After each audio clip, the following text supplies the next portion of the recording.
Morning दोस्तों, आज हम वायुमंडल के संगठन और संरचना के बारे में पढ़ेंगे। तो आइए हम सबसे पहले जान लेते हैं कि वायुमंडल क्या है। वायुमंडल अनेक गैसों का एक मिश्रण है जो पृथ्वी को चारों ओर से घेरे हुए है, या हम कह सकते हैं कि पृथ्वी को चारों ओर से घेरे हुए वायु के विस्तृत फैलाव को वायुमंडल कहते हैं। इसी तरीके से मोंकहाउस ने भी वायुमंडल को परिभाषित किया है। उन्होंने कहा है कि वायुमंडल क्या है। वायुमंडल गैस की एक पतली परत है जो गुरुत्वाकर्षण के कारण पृथ्वी के साथ लगी हुई है। ये मोंकहाउस का कहना था। उन्होंने क्या कहा है कि वायुमंडल गैस की एक पतली परत है जो गुरुत्वाकर्षण के कारण पृथ्वी के साथ लगी हुई है। अब हम जान लेते हैं कि वायुमंडल में पाई जाने वाली गैसें कौन कौन सी हैं। तो वायुमंडल में कौन कौन सी गैसें पाई जाती हैं? Nitrogen, oxygen, carbon dioxide, argon, hydrogen, helium, neon, krypton, xenon, ozone आदि। इनमें से कुछ हल्की गैसें होती हैं और इनमें से कुछ भारी गैसें होती हैं। जो हल्की गैसें होती है वो हल्की होने के कारण वायुमंडल की ऊपरी परतों में पाई जाती हैं और भारी गैस होने के कारण वो धरातल के आसपास रहती है। तो हम जान लेते हैं कि भारी गैसें कौन सी हैं और हल्की गैसें कौन सी हैं। तो भारी गैसें कौन सी हैं?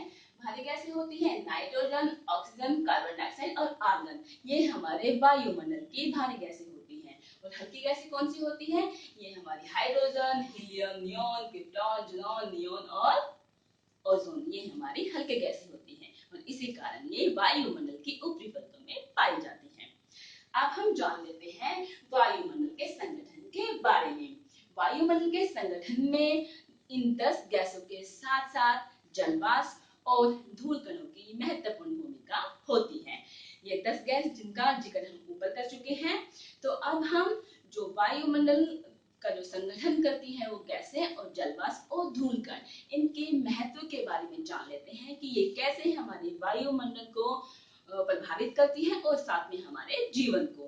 तो सबसे पहले हम नाइट्रोजन गैस के महत्व के बारे में जानेंगे। नाइट्रोजन गैस की उपस्थिति के कारण हम वायुदाब, पवनों की शक्ति और प्रकाश के प्रावर्तन का आभास कर पाते हैं।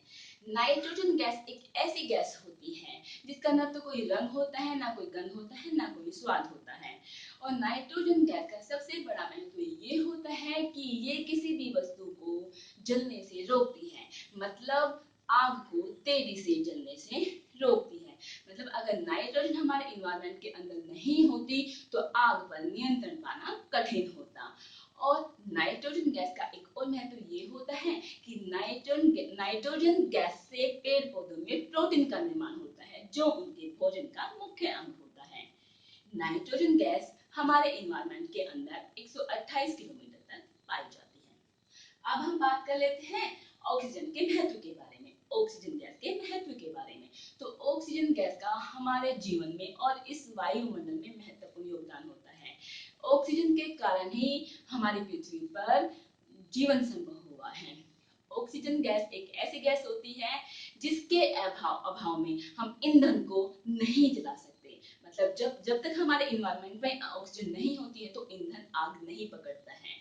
मतलब ऑक्सीजन गैस ईंधन को जलाने में मदद करती है और नाइट्रोजन गैस आग को तेजी से जलने से रोकती है। ऑक्सीजन का जो गैस है उसको ऊर्जा का एक महत्वपूर्ण स्रोत माना जाता है और जो औद्योगिकरण के लिए महत्वपूर्ण है।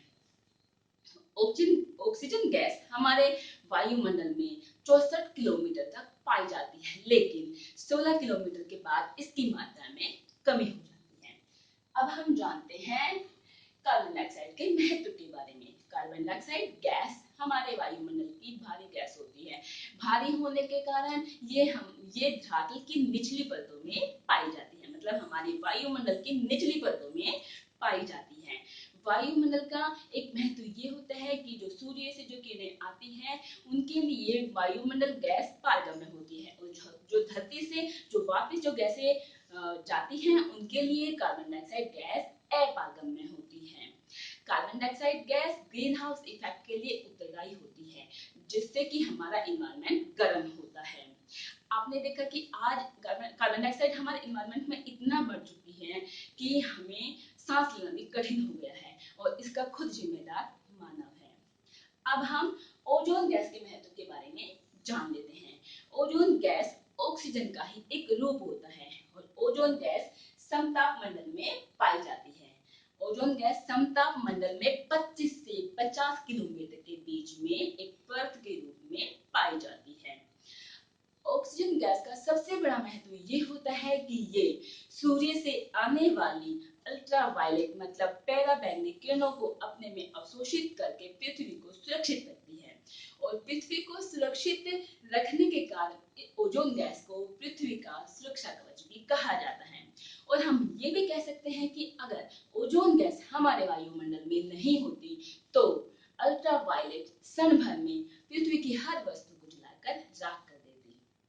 ओजोन गैस का ये भी महत्व है कि ओजोन गैस से जो हमें डिजीज होती है, ओजोन गैस का एक महत्व ये है कि जो अल्ट्रावायलेट से जो सूर्य से जो अल्ट्रावायलेट होती है उनसे हमें जो डिजीज होती है जैसे कैंसर है, जो त्वचा रोग है, उनसे हमें ओजोन गैस बचाती है।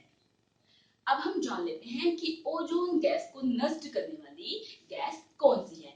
तो ओजोन गैस को नष्ट करने वाली गैस है सीएफसी। सीएफसी मतलब क्लोरोफ्लोरोकार्बन। और ये कहाँ से उत्पन्न होती है? जो हम एसी मतलब जो रेफ्रिजरेटर हम जो चलाते हैं उनसे ये उत्पन्न होती है। अब यहाँ पर एक और महत्वपूर्ण क्वेश्चन हम आपको बताने जा रहे हैं कि ओजोन गैस को की जो मोटाई होती है उसको मापने की इकाई क्या होती है। तो ओजोन गैस को मापने की इकाई होती है डाल्टन इकाई। कौन सी होती है? डाल्टन इकाई। तो ये हुआ हमारा ओजोन का महत्व। हमने इन 4 गैसों के बारे में पढ़ा है क्योंकि हमारे वायुमंडल को ये 4 गैस ही इफेक्ट करती हैं। अब हमने जाना था कि जलवाष्प और धूलकण भी वायुमंडल के संगठन में महत्वपूर्ण भूमिका निभाते हैं। तो अब हम जानेंगे कि जलवाष्प कैसे वायुमंडल के संगठन में और हमारे जीवन में महत्वपूर्ण भूमिका निभाता है। तो जलवाष्प हमारे जो जलवायु होती है उसको प्रभावित करता है। वैसे अगर कहा जाए तो जलवाष्प का औसत रूप सिर्फ 2% ही हमारे वायुमंडल में पाया जाता है। लेकिन अगर अति आर्द्र क्षेत्रों की बात करें, जो बहुत ज्यादा ह्यूमिड एरियाज होते हैं, उसकी भी अगर बात करें तो वहां पर भी 4% से ज्यादा जलवाष्प नहीं पाया जाता। अब अगर हम बात करें कि जलवाष्प कहाँ पर कितना पाया जाता है, तो जो उष्णकटिबंधीय जो क्षेत्र होते हैं वहां पर जलवाष्प ज्यादा मात्रा में पाया जाता है। इसी तरीके से अगर ध्रुवीय क्षेत्रों की बात करें और मरुस्थलीय क्षेत्रों की बात करें तो वहां पर जलवाष्प की मात्रा कम पाई जाती है।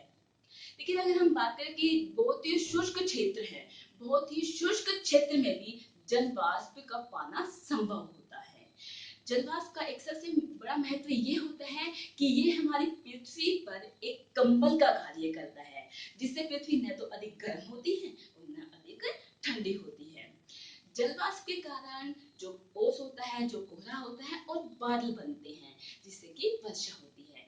और जलवाष्प के कारण एक सबसे महत्व ये बात है जलवाष्प के कारण कि जो आपको आकाश में जो इंद्रधनुष दिखाई देता है, जो प्रभामंडल दिखाई देते हैं, वो आपको जलवाष्प के कारण ही दिखाई देते हैं।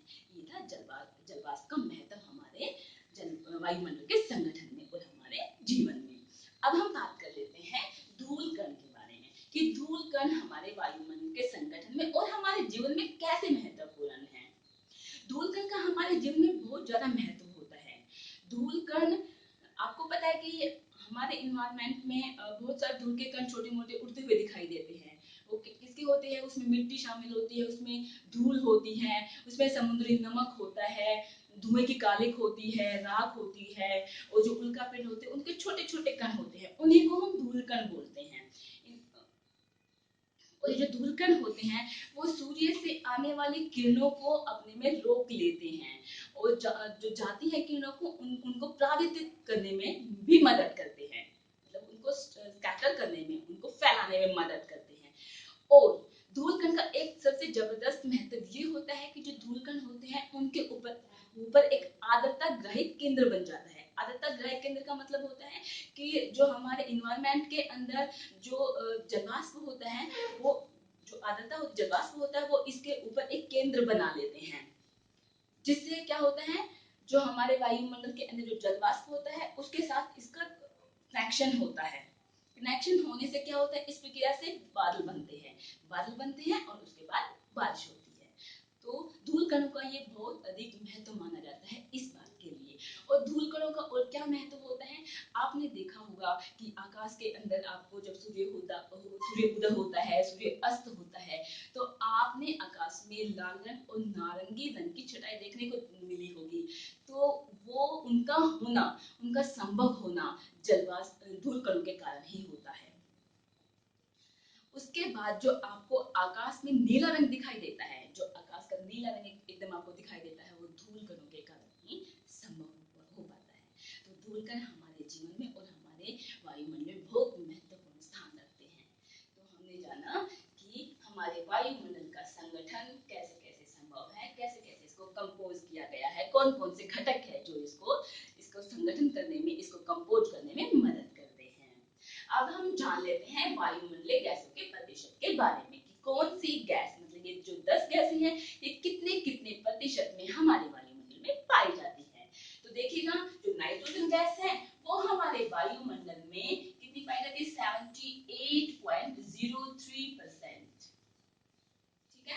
और जो ऑक्सीजन है वो कितनी पाई जाती है? ऑक्सीजन 20.99%। ठीक है, मतलब 20.99%। और जो CO2 है, मतलब जो कार्बन डाइऑक्साइड है, वो कितनी मात्रा में पाई जाती है? 0.032। और जो आर्गन है, आर्गन कितनी मात्रा में पाई जाती है? 0.93% में। हाइड्रोजन है, हाइड्रोजन 0.01% में। और हीलियम है, हीलियम पाई जाती है 0.0005। और जो नियोन है, नियोन कितनी मात्रा में पाई जाती है? नियोन 0.001 में पाई जाती है। और क्रिप्टॉन 0.0001% में पाई जाती है। और जो जिनोन है वो 0.00009%। उसके बाद जो ओजोन है, ओजोन पाई जाती है 0.00001%। ये हमने जाना कि हमारे वायुमंडल में पाई जाने वाली गैसों का कितना प्रतिशत है। अब हम जान लेते हैं वायुमंडल के रासायनिक संगठन के बारे में। वायुमंडल का एक रासायनिक संगठन भी होता है। देखिए, वायुमंडल का रासायनिक संगठन को हम दो भागों में बांटते हैं। वो कौन से हैं? एक होता है समताप मंडल और एक होता है विषम मंडल। ठीक है। समताप मंडल क्यों कहा जाता है? समताप मंडल को समताप मंडल इसलिए कहा जाता है क्योंकि इसमें पाई जाने वाली जो गैसें होती है उसके अनुपात में कोई परिवर्तन नहीं होता है, इसलिए इसको सममंडल बोला है। इसको क्या बोला है? सममंडल बोला है। इसमें कौन कौन से मंडल पाए जाते हैं? इसमें सौर मंडल, सप्ताह मंडल और मध्य मंडल पाया जाता है। उसके बाद है विषम मंडल। विषम मंडल को विषम मंडल इसलिए कहा जाता है क्योंकि इसमें जो पाई जाने वाली गैसें होती हैं उन गैसों के अनुपात में विषमता देखने को मिलती है, इसलिए इसको विषम मंडल बोला जाता है। और इसमें कौन कौन सी गैसों की परतें पाई जाती हैं? इसमें नाइट्रोजन, ऑक्सीजन, हीलियम और हाइड्रोजन गैसों की परतें पाई जाती हैं।